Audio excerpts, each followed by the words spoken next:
இன்னொருத்தரை துன்புறுத்தி ஏமாத்தி காயப்படுத்தி போலியா கிடைக்கிற வெற்றி சந்தோஷத்தை வேணா கொடுக்கலாங்க, ஆனா நிம்மதியை கண்டிப்பா கொடுக்காது.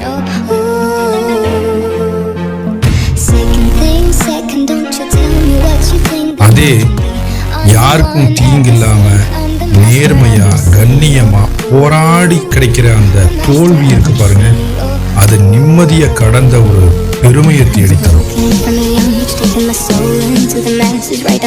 மனுஷ வாழ்ற சபையில வேணா நீங்க தோல்வி அடைஞ்சவங்களா இருக்கலாம், ஆனா அவனை படைச்சவனோட சபையில நீங்க மாபெரும் வெற்றியாளன் தாங்க.